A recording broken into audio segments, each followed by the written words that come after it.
ગુજરાતની જનતા સાંભળો, કેજરીવાલ સામે 75 ડિગ્રી નમવાવાળા ગોપાલ એ કહે છે કે હું પોતાના રૂપિયા આપીને પેટ્રોલ વાપરું છું, એમાં શું વાંધો? જનતા વિચારજો, આ સ્ટેટમેન્ટ એક ડિગ્રી ચોર કહી શકે છે.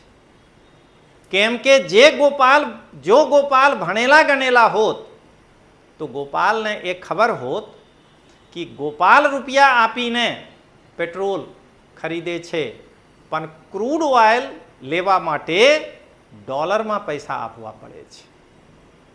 તો જો હું ઓછું પેટ્રોલ વાપરું તો ઓછા ડોલર ભારતના વિદેશી મુદ્રા ભંડારથી બહાર જશે.